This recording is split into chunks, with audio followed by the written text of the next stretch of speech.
So happy Friday, everyone. I'm wearing my traditional Hawaiian shirt, one of my favorites. So I hope that your Friday is going well, that it's not too incredibly hot where you are. Let's see, could you click merge on your panel so my phone video will sync up? Oh, well, I'll try it. Um, Merge. Oh, there's Jasmine. I don't know where merge is. Send me where merge is in the chat and I will happily merge you. Yeah, I don't see it as an option.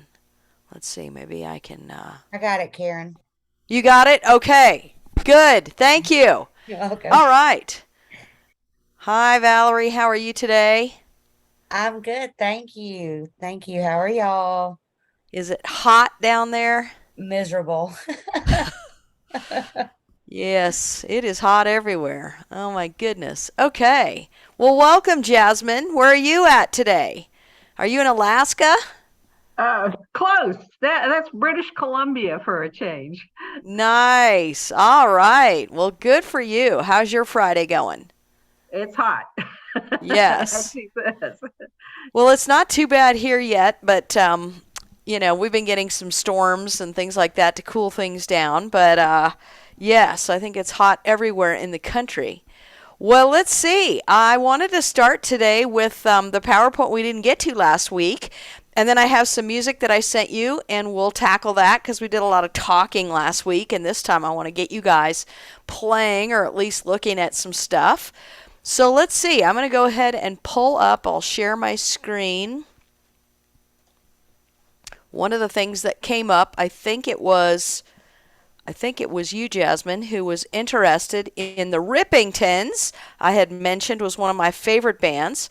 And so they have a drummer and they also have a percussionist. And their percussionist is Steve Reid, and he is still alive, and he's a lot older than I thought he was. I thought he was quite a bit younger. I got turned on to the Rippingtons in the early 90s, and they were for a while my very favorite band. And then, honestly, all their stuff kind of started sounding the same. But the initial Tourist in Paradise, which was my first tune and my first album with them, was an amazing tune. And just kind of a quick little personal near miss. So Jeff Kashiwa, who plays saxophone for them, also played in the Disney band. And I auditioned for the Disney band way back in, oh gosh, 1989, I think it was. Might have been earlier than that. And I think I might have told you the story, but if I haven't, I guess I'll tell it now. I wasn't planning on telling this, but you never know what I'm going to say. So, my good friend who I played in Troopers with, and I played in the CSU marching band and all the different bands with, we saw the poster in our music building that I showed you the picture of last week that was for Disney. And it was for Disneyland and Disney World. And so, the auditions they do now, they go all over the place, but back then they only went kind of regionally. And the closest place they were coming to Colorado, which is where we were, was in Kansas City. I can't remember if it was Kansas City, Kansas, or Kansas City, Missouri, but basically it's pretty much the same place.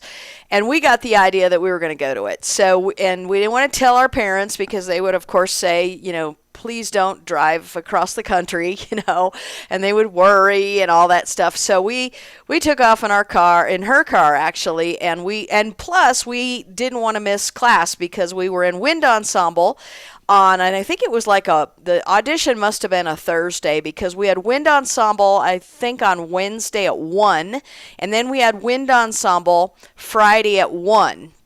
And then we had marching band Fridays at 4, and then the game would be the next day. So we had a window period from, like, if we left at 2 on Wednesday and could make it back by 1 on Friday, we were going to be in good shape. So we pack up, her car with some drums, and we take off driving. So we get, like, halfway across Kansas, and it must have been Wednesday night. It was dark. It was late. I think it was about 4 in the morning. And her check engine light comes on, and, we're like, of all things, like, oh gosh, we're in the middle of Kansas in the middle of the night, and her car is failing, and we're kind of panicking. So, and we were tired, we were starting to get tired, so we were like, you know what, it's like 4 in the morning. If we just get a hotel and sleep for a couple hours, and we were almost to Topeka, so we were like, well, let's make it to Topeka, and then that way we're not that far from where we needed to be the next day for these auditions. Let's just get a hotel, sleep for a little bit, wait until the gas stations and the repair shops open up, and we'll get up, have breakfast, drop off the car, get a rental car, and continue on our way, right? So this was the plan. So we pull into the hotel, we sleep for a couple hours, we wake up, we go to the repair shop, they say, well, we'll keep your car. We managed to rent I think I might have told you the story. We rented a car, and it ended up being this like Cadillac. It was like this big white, like, it was either a Cadillac or town car, one of those just huge, and she had a little compact car, so we pack all our stuff in there. We go to the audition. The audition was fine. And at this audition, I think I might have told you this story. Well, they had asked me the question, like, because the position was for 3 players, a snare player, a bass drum player, and a kind of like a tenor drum player. And they had 3 positions in Disneyland and 3 positions in Disney World. And they asked me, well, what if you don't play snare? How would you feel playing one of the other instruments? And I was the wrong answer was the one I gave, which was, I want snare or else. And I don't think I said it like that, but they got the message. And I think I was going to be the bass player, and I could have had a really good deal with that, but I didn't answer correctly. I should have said, oh, I'll play anything, a tin can, I just want to play at Disney. Tambourine, triangle, anything. No, I think I gave them the attitude that, like, it was snare or nothing, and so I got the nothing. But anyway, it was really exciting. I was alternate, and they never needed me. But so, long story short, coming back, we picked up her, and this was actually when the space shuttle blew up, actually, because I remember being in Kansas City that morning. That was what was on the radio. We were driving around Kansas City, either Kansas or Missouri, and we found out that that was going on. So that was awful. So anyway, we made it back to Kansas, and guess what we found out? Nothing was wrong with her vehicle. It was just that it was used to Colorado, and it didn't like Kansas, and it noticed an altitude difference. And so the check engine light came on because it didn't like that we were dropping, or the altitude changed or whatever. So there was nothing wrong with her car. But we looked really impressive pulling up in our big old Cadillac, and so I guess it might have worked to our advantage. I don't know. Neither of us got the gig. She ended up playing at Busch Gardens for a number of years after college, so she ended up getting to do something like that. But the whole point of the story is Jeff Koshiwa was the sax player for Disney, and I could have gotten to meet him and all that. But anyway, he played for the Rippingtons for a long time, and he still has his own solo stuff. But it started kind of sounding the same, so we stopped pursuing the Rippingtons. And quite a bit later, maybe 15 years later, after they were one of the few people, Tower Power, Earth, Wind and Fire, Al Jarreau, Spyro Gyra, and the Rippingtons, where I would buy the album sight unseen. If they came out with a new CD, I got it. I didn't listen to it first. There was a period of time where you couldn't listen to it first, but then there was a period of time where you could kind of listen to it and decide. But I would just, if they came out with something, I immediately bought it. So, anyway, so Steve Reid was their percussionist, and I got to, follow him along and watch him. And he had 2 solo albums. He probably had more. But I bought both of those sight unseen, and they're excellent. They still are really, really good. And they sound like a soundscape to a movie. He does a lot of really cool little instruments, and you could just, the imagery, was something I really liked, how, like, you could imagine what was going on, when you're listening to his music. And it was all, instrumental, so no voice to distract you. Like, you could just listen to the music. So let's talk about Steve Reid. So first of all, I found out when I did this that he's a lot older than I thought. He's almost as old as my mom, and I was like, wow, I didn't realize that. So these were his 2 that I have. They're excellent if you like percussion, and just, it's the kind of music you can put on and just chill cool. It's good background. It's not too distracting. It's just creates like this whole soundscape. And I love it, the artwork even. It totally is. That is the artwork matches the music. So they're really cool if you're into that. Water Sign and Bamboo Forest. Excellent. Both of them. I haven't listened to them for a long time. So this was kind of fun to go back and revisit this. So he is known as an American jazz percussionist. He was one of the founding members of the Rippingtons. He actually co-founded the Rippingtons in '87. He had played with Supertramp before that. And he was named Percussionist of the Year in '93, '95, and '97 by Jazz's magazine. He's got over 500 recordings. So, like most people, if you mention Steve Reid, they wouldn't know who he is. Now, there is another Steve Reid, interestingly enough, who is a jazz player. He's an African-American man. He's actually deceased. And on the internet, they get him confused with this Steve Reid. Because I even saw some stuff like a picture of him, the other Steve Reid, who's gone, with the word Rippingtons. Well, he never played with the Rippingtons. He was a legit jazz player, traditional jazz, in like New York or whatever. So even the internet has got them confused, but they're different people. And but most people, if you mention Steve Reid, they would think of the other Steve Reid if they thought of a drummer, and they would never think of this guy. But he's been on so many people's recordings as a percussionist. And as a percussionist, you're sort of at the bottom of the list. Everybody wants to know who played guitar for them, who played sax for them. And, percussion adds a lot of color. And so it's just unfortunate you get kind of, if you want to fly under the radar, I guess it's a good position. But if you want to get credit for what you're doing, you're probably not going to as a percussionist.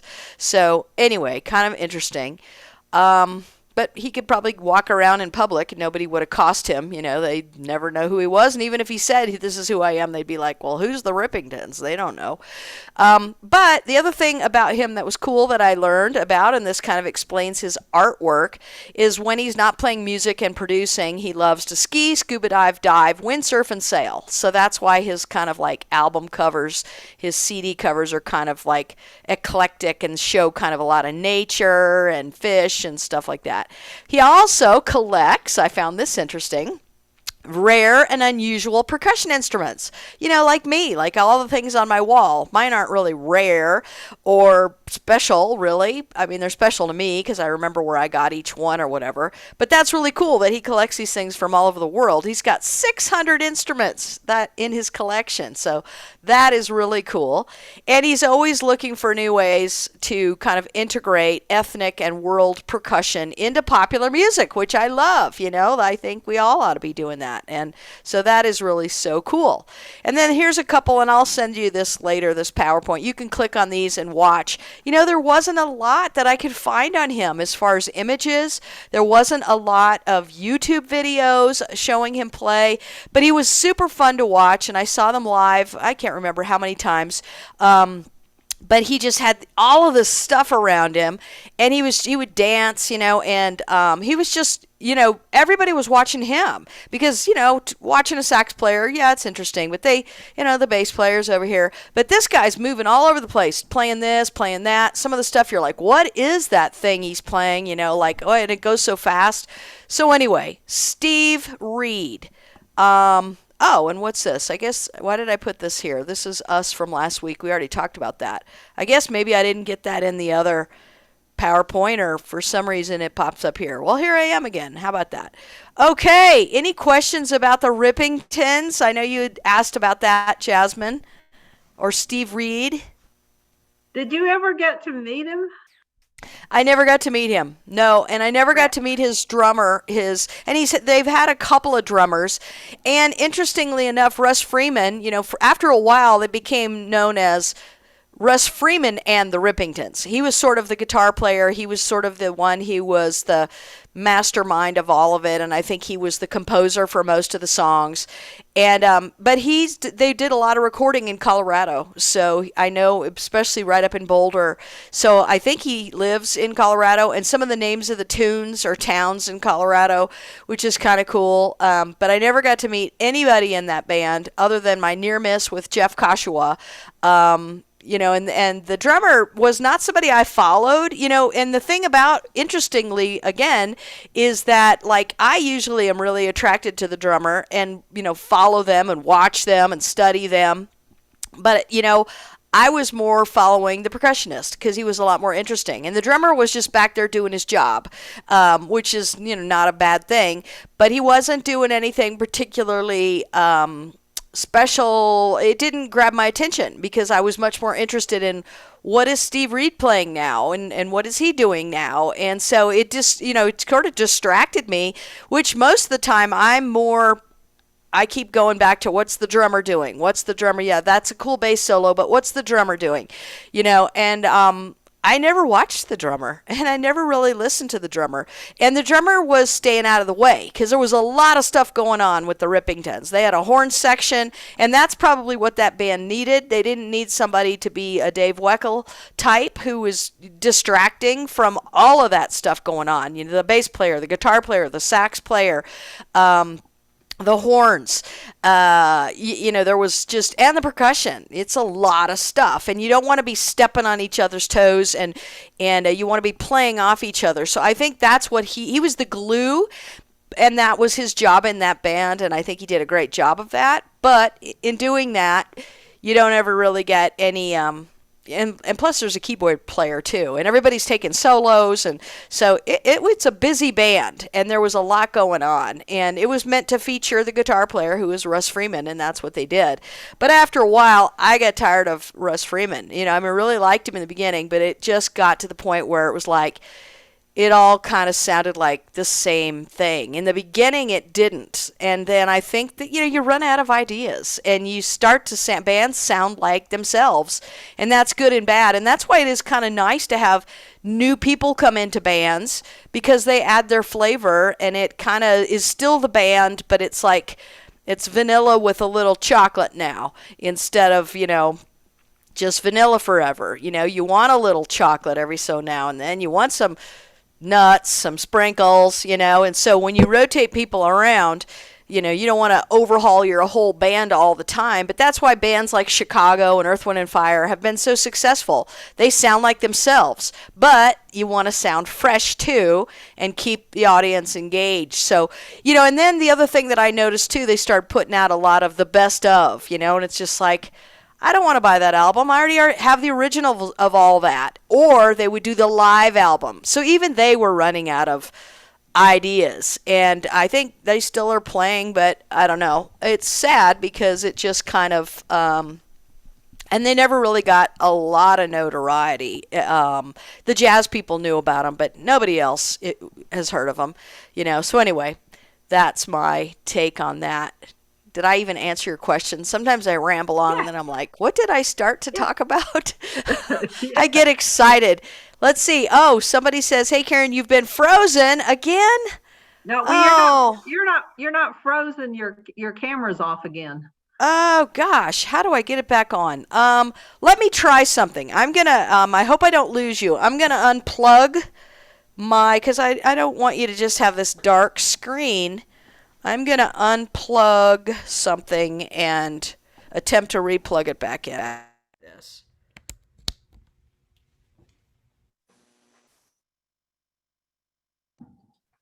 Oh, let's see. There we go. Okay. Am I back? I look like I'm back. Oh, let's say Barb says, when you lose, it's usually because I'm on hotspot. Oh, okay. No, well, I don't know. It's when I disappear. Oh, when you disappear.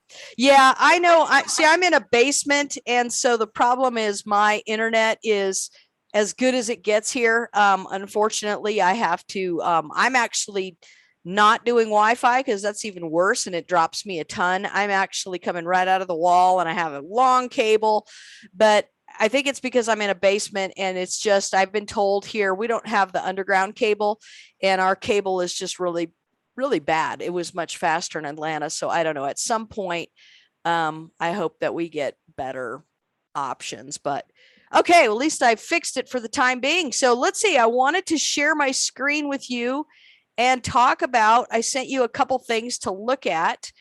And one of them, let's start with the easier of the two to look at. So this was something that came up in the roll-off. They send these little promotional things and they give you just a snippet of it. So I didn't buy the whole thing, but I love the idea. And I know this composer because he's written a lot of really cool percussion things.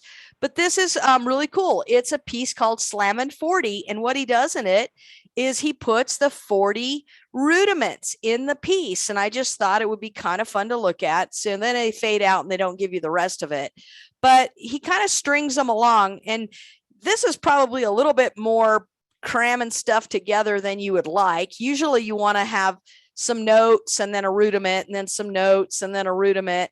Here, he's just pretty much putting one right after another, which they don't always flow, but I just thought it'd be fun to look at. So the first one is the multiple bounce roll. That's our buzz roll. And it starts off here. They want it forte. It goes down to piano. So we have a decrescendo and then a crescendo. So it's buzz. Well, actually it's buzz, real quiet and then getting louder and then all the way back up to a paradiddle. So there's our paradiddle. And then our single stroke 4, that's the one that sounds like Star Wars to me. Ba-ba-ba-bum. So we have paradiddle, ba-ba-ba-bum with an accent. And then we've got another buzz roll. That's what the Z is. It goes for 2 counts and it gets quiet. And then all of a sudden we have a single stroke 7, which I think is a terrible name. I call that a sextuplet with an ending, but they call it a single stroke 7. That's probably an okay name, but it's basically you've got a sextuplet, which is 2 triplets, ba ba ba ba ba ba ba, and then we have the same thing. We have a single stroke 4, ba ba ba ba, and then ba ba ba ba ba ba ba. So this measure goes ba ba ba ba ba ba ba ba ba ba ba ba ba ba ba ba ba. So very Star Wars-ish, or like graduation ceremony-ish.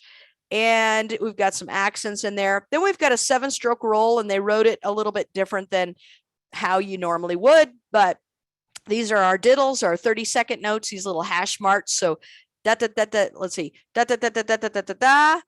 And they started it with a right hand, which is unusual because 7-stroke rolls, we said most of the time start with our left hand because we want to end with our favorite hand. So this is a little weird. We have our flamma cue. So this is a flamma cue, but a true flamma cue would end with a flam right here.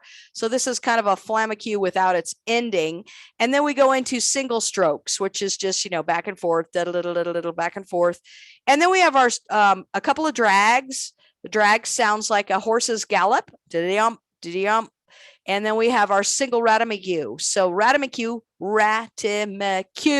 So it's got a drag before it. And then we have a single. So this is just a drag by itself. Then we have a single drag tap, which is a rudiment. So we've got a drag with a tap, another single stroke 4, and they didn't label it, but they could have.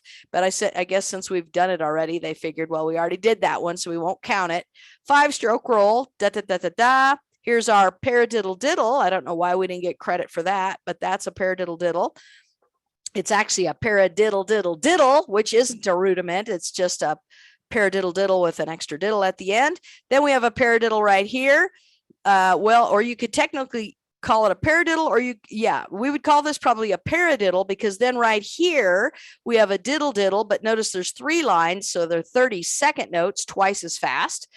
And then we have a diddle right here, and they just wrote it instead of doing a hash mark like that. They could have just put a single note with a hash mark, but they put 2 like that, LL. So these are twice as fast as these. So instead of going bum, bum, bum, bum, bum, da da dum, bum. So this would be like bum, da da dum, bum, bum, bum, bum, da da dum, dum, dum, flam, dum, dum, flam. Would it be how that goes? This is a flam accent, and they wrote it a little different than we normally would. It would be more like a triplet, but they wrote it just kind of like it starts here. It starts with a flam and ends with a flam. Here we've got this is a triple ratamague, except for what they did is they alternated. So a triple ratamague would go a drag like this, another drag like this, and then the third drag like this, just like that. But what they did is they switched it up, and this middle one is the opposite direction. So normally on a ratamague, da-da-dum, da-da-dum, da-da-dum, bum, we don't alternate our drag, so that they can't really call this a triple ratamague, but it's going to sound like a triple ratamague, but it's got that middle part. And then here we do have, let's see, bum, ba, ba, ba, ba. This is another 5-stroke roll. Here's paradiddle. Here's a paradiddle, also known as a flamadiddle. Flam taps, flam tap, flam tap, flam tap, flam tap. And then paradiddle diddles, paradiddle diddle, paradiddle diddle. And then a triple stroke roll. Da, da, da, da, da, da, da. 10-stroke roll, which we don't see that often. 2, 4, 6, 8, 9, 10. And then again, 2, 4, 6, 8, 9, 10. A drag-a-diddle. We've got a drag and a diddle. That's a good name for that one, which is true. 6-stroke rolls we've talked about. That's a tap, diddle, diddle, tap, tap, diddle, diddle, tap. And our 6-stroke rolls can be diddle, diddle, tap, tap, tap, tap, diddle, diddle, or this is where the diddles are in the middle. Tap, diddle, diddle, tap. But it's 6 strokes. 1, 2, 3, 4, 5, 6. And there's another one. So I just thought it was fun to kind of like, this is like a word search, you know, you get a word search and you get your little key and it tells you these are in here. And then it's just fun to find them. And they kind of labeled them for us. And I think this would be a really fun solo for somebody taking drum lessons to like learn your rudiments, you know, recognize them, play them. And of course you'd want to know all of them before you tackle something like this. You'd want to know all of the 40 pretty much cold by looking at them, by hearing them, by playing them. And then you throw them together into this salad or soup and you turn them into a song. And this is a little forced because it's really kind of probably not going to sound very musical as much as like normally you would have notes interspersed and rhythms interspersed, and you would very sprinklify your rudiments. You wouldn't just cram one after another. It's like telling a story with your vocabulary words. You know, you have a lot of ands and thes and all those little transitional words. You need that in music too. You need the transitions. You don't just want to put like, here's my vocabulary words, dog, cat, house, car, carrot, and then just tell a story about, I mean, dog, that's not a story. Dog, cat, carrot, cat, dog, car. That doesn't make any sense. You need to have the thes and the withs and to and all those little things. And same thing with music. So I just thought it was kind of cool. And I thought you might appreciate it since we've talked about these things and like, why would you want to learn all of those crazy things? Well, because you could actually use them.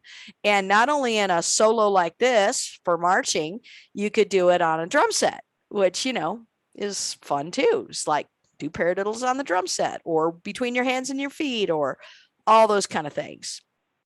Any questions about this one? On the video, in the first 2 bars, he was doing that buzz when he was and he moves his drumstick up and down the drum head. Is that to control the volume? Yeah. So I forgot I sent you the video or I forwarded the video. So I didn't even look at it. But yeah, what you do with that is not only sometimes do you want to just buzz your roll in the middle of the drum, but if you start on the edge of the drum and go to the middle or in the middle and go to the edge, it definitely changes. The pitch is a little different and also the volume. You can get quieter when you're on the edge. It's louder in the middle. And so I suspect that he probably, and I'd have to go back and watch the video, but if I were playing this, I would start in the middle because that's loud. I would go to the edge and then I'd go back to the middle. That's how that would be. That would be a way to even make this more of what they want. So it'd be like, buzz, ow, something like that. Awesome. You guys are always on top of things. I love that. Other questions or anything interesting or then I have the bucket piece. Let's look at the bucket piece next. And I sent you just earlier a few minutes ago the actual soundtracks for the bucket part. So let's see. Let me stop sharing for just a second to pull this bucket piece up. Okay, I think I can do it better now. Okay. Oh, this little bar is in the way. I got to move you guys out the way. Okay, I got to stop sharing so I can move you. Or actually, maybe I'll just open this up. Okay, let's try this. There we go. That'll work. All right, so let's look at this bucket piece. And again, I didn't buy it. I've bought so much of their stuff and I could buy it, but right now I'm trying not to buy everything in the world. So this is a collection of 3 bucket pieces. First one is Bucket King. Second one's Bucket Mania. And the third one's Buckets of Joy. And it has a soundtrack, which I sent you. And these are 4 plastic buckets, 3 to 100. So you need at least 3 players. And you could have, probably 1,000 if you really wanted.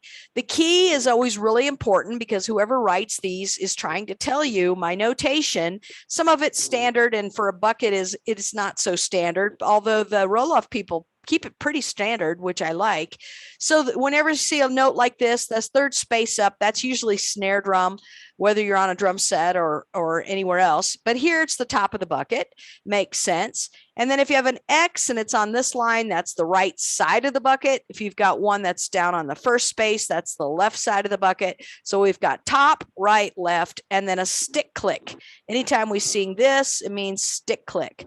So let's look at this. It's meant for 3 people or more, and you kind of have a leader, and then you have the red team and the blue team. So you could designate you're red, you're blue. I thought this might be fun for us to try at some point. It's really not too terrible, but I wanted to kind of talk through it. So the leader goes bum ba-dum ba-dum is how that goes, and then it's bum bum, and the red team and the blue team both have that. So bum ba-dum ba-dum, bum bum is how that goes. And then it happens again. Bum ba-dum ba-dum, bum bum. Then you see we've got da da da da dum dum da da da da dum dum. That's pepperoni pizza right there. Pepperoni pizza, pepperoni pizza. During the first pepperoni pizza, the red team joins in with the leader, and then the blue team joins in. So it's kind of got this thing where sometimes you're playing together, sometimes you're playing not together. And so then we have the bum ba-dum ba-dum boom boom boom, and during the boom boom boom we have everybody, and in the beginning we have click click bum bum bum. And in a moment we'll play this along with the soundtrack. I don't have the whole soundtrack because I didn't buy it, I just got what they gave us for free, but it'll be fun to follow along and hear this. And I thought it might be fun if you all still have your buckets, you could actually play along with this. You could say, okay, I'll be the leader this time. And okay, I'll be the red team this time, and play along with the soundtrack. It's kind of weird for us to play live because again, it's just the delay. And I wish streaming was a little bit better because there's always just a little bit of a delay, but it might be fun for you all to like play along with this, or at least follow along with your eyes. We get to this part where it's like right, right, left, right, left, right, left. So it's like you're on the side of the bucket, doom, doom, bot, doom. So it's like side, side, top side. And then your hands are going to switch and go left, right, left. So doom, doom, bop, boom, boom, bapa, doom, doom, bop, boom, boom, bapa, doom, doom, bop, boom, boom, bop, boom. And you do that for 4 measures. 1, 2, 3, 4. Okay. And then the red team, they got click, click, click, click, and then they click again for 4, and then they join in and they do the same thing. And actually the blue team does that as well. So that's kind of cool. And I'm sure it's going to look really cool when you're going like this, with everybody. And then we have bum ba dum bum, and then the red team goes bum ba dum bum. This is like strawberry ice cream. Okay, strawberry ice cream, strawberry ice cream. And then the leader 1 does it again. And then blue team does it. So it's leader red, leader blue. So that's going to look cool and sound cool. And then we have a strawberry and then ice cream, strawberry, ice cream. So it's kind of same rhythm, but split between 2 people. And then everybody has this crescendo, 1 and 2 and 3 and 4 and then we get to page. Oh, that's all they give us for number 1. So I thought, let's try to listen to this. Maybe I'll try to make it a little smaller so it fits all on the same. I don't have to scroll down so much. I'm going to have to still scroll down. And hopefully I sent it to you all so you can all make it bigger or print it out or whatever. I don't want it to be too small, but it helps me if I have it all on the same, close to the same page at least. Now, I thought I would turn on the soundtrack and we'll follow along. Okay, so let's just give this a try.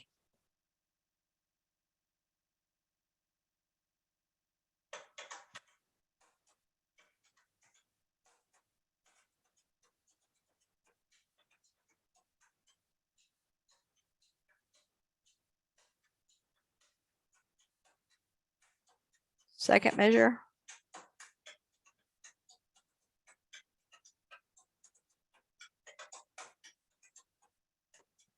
And that's all we get on that one. Okay, and it goes on and on. It'd be kind of cool to play along with that. Now, if we look at the next one, we could listen to the rest of this one just to see what happens. But the interesting thing about this one, let me make it bigger while we're talking at least, so it's not minuscule. Okay, this one's in 3/4, and we start off top of the bucket, side of the bucket, and top of the bucket. So the rhythm is 1, 2, and 3, 1, 2, and 3. It's like a waltz, but it's right, right, left. Let's see. Right. Oh, it's top, side, top, top. So it's going to go right, right, left, right. So top, side, top, top, top, side, top, top. And then that happens again with there's this one is only for 2 people. It's for the leader and the student. Okay. And then this person does the same exact thing. And then we have something almost the same: top, side, top, top, top, top, side, top, top, top. And then it's kind of like a call and response. The student does the same exact thing for 2 measures. And then everybody's got side, side, side, getting louder. Okay. And then we have a right, left, top, top, top, top. Then we have a pepperoni.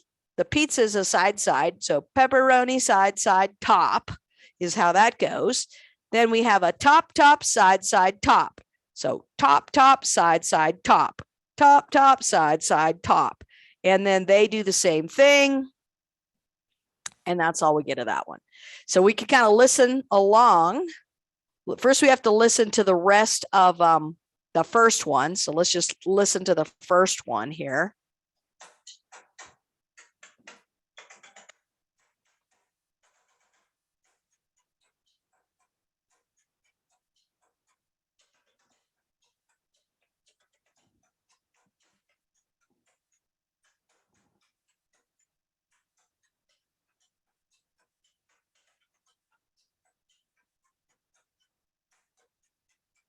You could just play along with it, even if you don't have the music, just kind of. It's a pretty long song. That's the end. Oh, no, it isn't. It said it was in 3 parts. We'll know in a minute.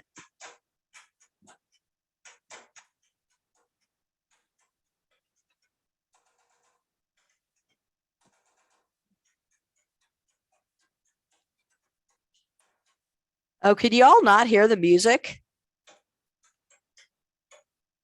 Oh, Karen, is there a way for you to share the sound like you do on videos in Zoom? Oh, yes, here we go. Now you should hear it. What happened was when I unplugged and plugged back in, I have to do something called share original sound.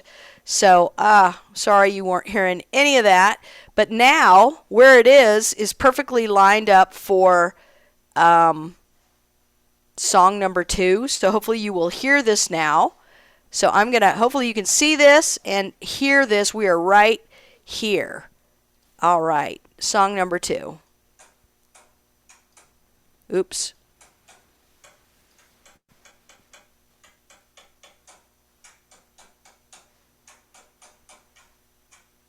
Here we are.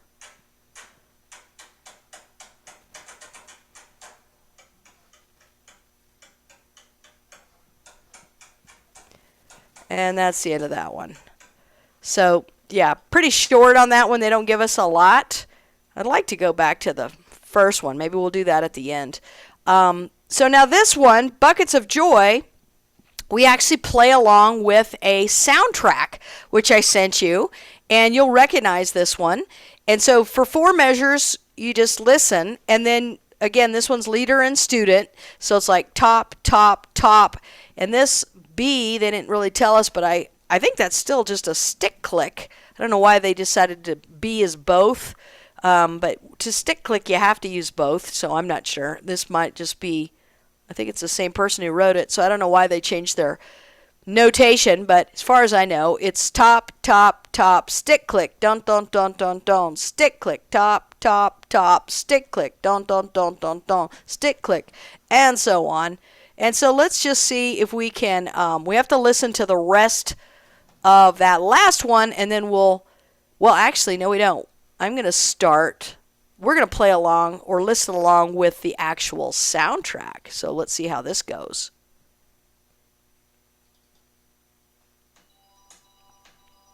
2, 3, 4, 2, here we go. Click, bum, bum, bum, bum, bum, click, bum, bum, bum, click, bum, bum, bum, bum, bum, click, bum, bum, bum, click, bum, bum, bum, bum, bum, click, bum, bum, bum, click, bum, bum, bum, bum, bum, click, bum, bum, bum, bum, bum, bum, bum, bum, bum, bum, bum, click, bum, bum, bum, bum, bum, bum, bum, bum, bum, bum, bum, click, bum, bum, bum, bum, bum, bum, bum, bum, bum, bum, bum, click, bum, bum, bum, bum, bum, bum, bum, bum, bum, bum, bum. And that's all we get of that one. So yeah, this one is a play along, but you don't hear the bucket part. Now, if you go back to this other soundtrack, we won't have the music, but you'll have the bucket part. So let's just try it. And we have to listen to, we're still on the previous song, so just hold tight. So we're up here somewhere. When it ends,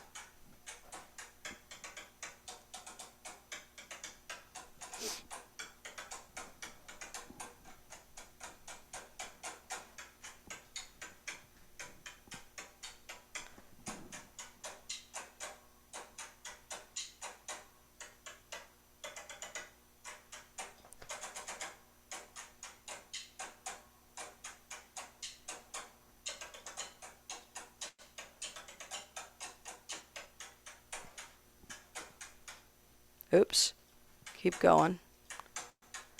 Sounds like we're in 4/4, so that previous song must have switched over. 1, 2, 3, 4.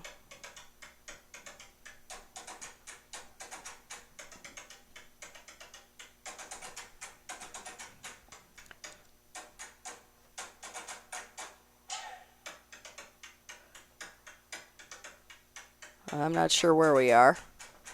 At some point, we'll know where we are. We are in 4/4.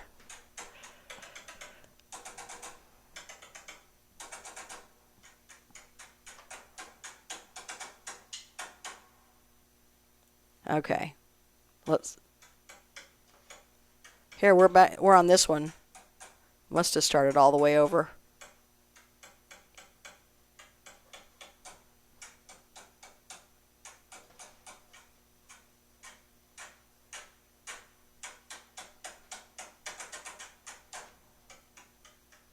Bum, bum, click, da, da, dun, dun, da, da, da. And then we have to listen to the rest of this. At least we know where we are.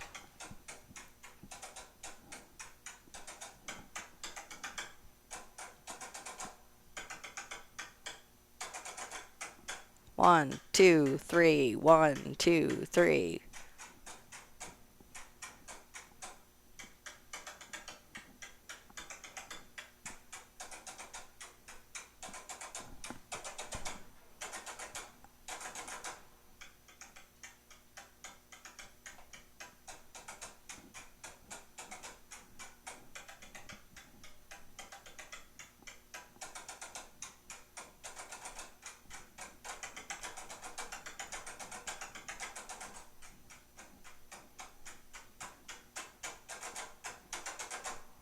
Okay, now we're here. Let's see if we get the three. Oh, we get some of it. Good. This is cool because we get the soundtrack and the bucket, hopefully. Here we go, right here.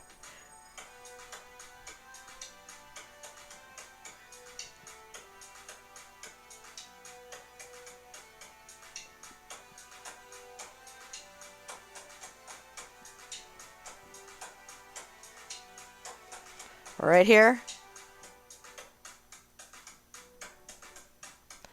Don't hear it really well. Boom, boom, boom, boom, boom. Click. Boom, boom, boom, boom, boom, boom. Boom, boom, boom, boom, boom. Click. Boom, boom, boom, boom, boom, boom. Boom, boom, boom, boom, boom. And then we just get to listen. We don't know what's going on. But, yeah, so I just thought I'd send these to you because they're kind of fun. And these are doable, like you could actually play along with them. Yeah. What are your I like thoughts? that Buckets of Joy. I like that Buckets of Joy one. That's about my speed. Okay. Yeah. And it's actually makes sense, because it's sounds like this click, boom, boom, boom, boom, boom, click, boom, boom, boom, click, boom, boom, boom, boom, boom, click. Oh, my internet is unstable. I hope I won't freeze. I hope I stay with you all. But anyway, yeah, I thought these might be kind of fun for you to play along with the bucket piece. And they're really not too fast, so they're pretty doable. That first one sounds really cool. I wish we had more of it, but at least we get the first page, and you can kind of say, okay, this time through I'm going to be the leader person and play along with that. Okay, this time I'll be red. Next time I'll play blue, and just, kind of play. Or if you don't want to do any of this, just play whatever you want to along with it. So what questions do y'all have? Or thoughts? Or This is go ahead. Molly. This is Molly. I don't have a question. I just want to say seem like a whole lot easier than other bucket pieces you've given us before. I just got lost on those, but I could actually follow these drumming along with my fingers on my desk. Nice. So. Yeah, well, they were considered a grade 1, and there's 6 grades, and most of the ones that I bought, I usually go for grade 4, so that's probably why. And this one I didn't buy it, but it's like the lowest you can go, so, but it's still challenging. It's still definitely not a cakewalk, especially this part right here. Bum ba da ba da. So, and the way that this would be sticked, right, left, right.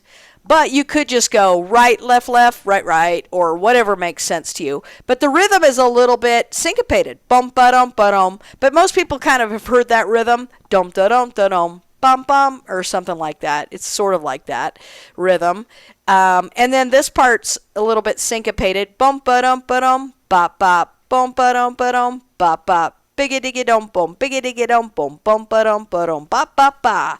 But yeah, I think these are very doable. And but still not totally. This is pretty challenging to go right, left. Let's see, right, left, right, and then to switch. Doom, doom, doom. Boom, boom, bop, boom. Boom, bop, boom. Boom, boom, bop, boom. Boom, bop, boom. That's kind of a fun little thing. So yeah, I'm glad you like them, but they are easier. And it's just what I have, and I try to always be on the lookout for cool stuff to share with you all, but I don't want to, make it too undoable. Also, I ran across, which I might send you later, our favorite tenor guy. I found some fun videos of him. He makes the largest tenor drums in the world or something. There's like 17 drums, and then he marches 100 yards with it. And it's a pretty long video, so I'll send it to you, but you might not want to go through the painstaking of watching him drill holes. And he actually replaces the wrap. If you're interested, you can watch how I've done that before, where you take the shell off and then you put a new one on, you drill the holes. And if you're interested, you can watch it. But the best part is at the end, he puts this thing on and he plays a whole football field with it on a carrier. And not only is it 5 drums, it's 17. And he takes drums from a drum set and just sticks it on there. And it actually sounds pretty good. So that was another fun video that I ran across this week. So I'm always kind of on the lookout for, fun drum homework, things to watch. So I'll send you that one. I was going to send it today, but I was like, well, I don't want to overload your email with a million things to watch, but you might get a kick out of that one. I thought it was pretty funny. And he's just got a funny sense of humor. Some of the stuff he says, it's fun. All right, what do y'all want to talk about next time? Or do you want to try to play some of these? What would be people's thoughts? I like those little drumsicle. Was it drumsicles? Those high school kids? There's novelty sickles. Novelty sickles. That's what it is. Those kids were hilarious. Oh yeah, those are. They're also serious too. Yeah, and they actually have to really memorize that, in order to play it, because it's not something you could really sight read. But they're pretty, like if you had a music class, and you met with them all semester, it's very doable for a middle schooler if they had a class and they did it every day, or 3 times a week for a semester, and then had a concert. It's possible.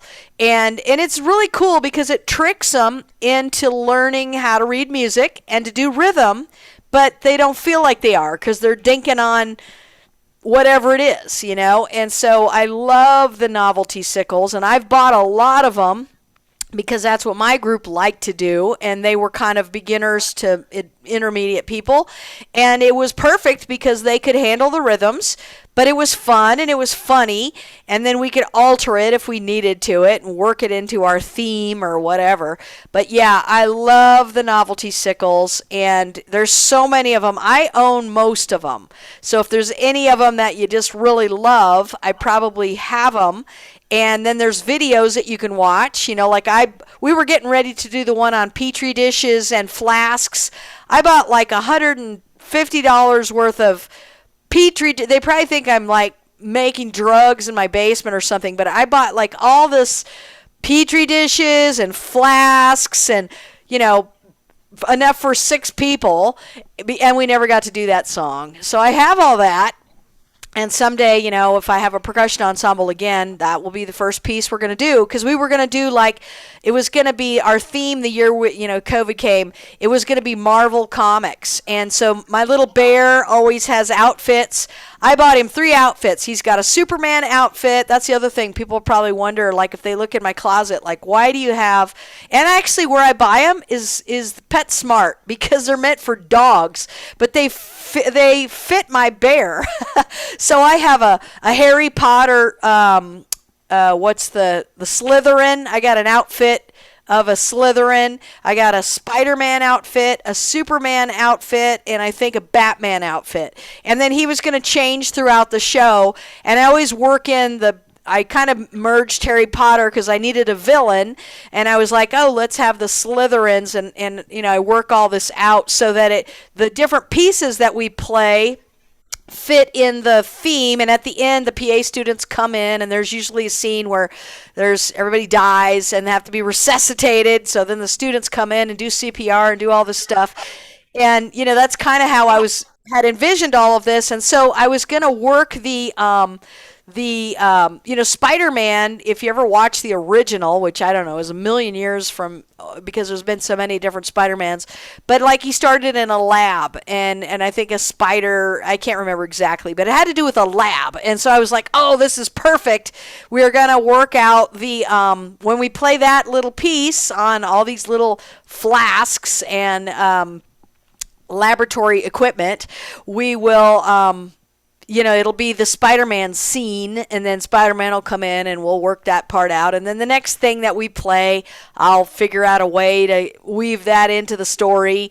Anyway, I had all this planned, and that's what we were going to do. And so yeah, I have a bunch of strange things in my... the other thing that I have that's really strange that I've hung on to is the old-fashioned keyboards, because one of the pieces I bought years ago was called Office something or other, and it was meant for office equipment. Well, nowadays the keyboards are all quiet, and you don't pound on them. They're just all clickety clickety, and I wanted the old heavy ones. So I have a whole bin in my studio of 10 old... When I say old, I mean they're the first original keyboards, and they're noisy. And so you could go clickety clickety, and you could hear it from the back of the auditorium. And I've got like, shakers made out of paper clips. That was in there, and a file cabinet where you'd slam the door, so that stuff takes up space. So if you came in my studio, you'd be like, why do you have like this random things, and you have 10 of them, like it's like weird. Well, it's for probably a particular tune that I bought, and you need the equipment that goes with it. And I don't want to get rid of all the equipment, because what if we play this piece again? Where am I possibly going to find really loud keyboards again?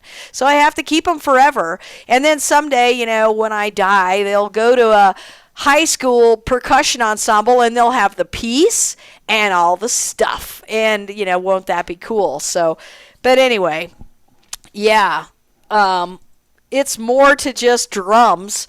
That's why I have a lot of random things in my studio, and people probably wonder, like, what is with all this stuff? But anyway, it all has a purpose, and I probably need to label it, because somebody would come in and be like, just start throwing it all away. And it's like, no, don't throw that away. It took me a whole lifetime to collect all those props.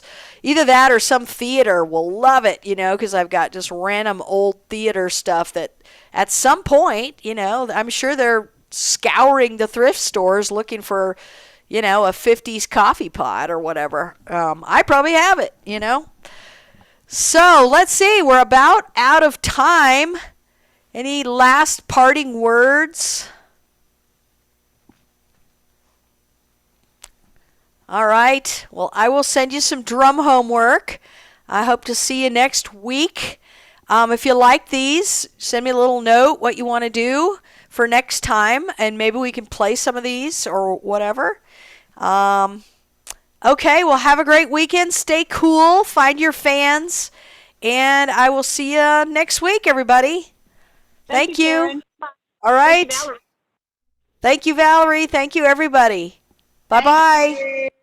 See you later. Bye-bye.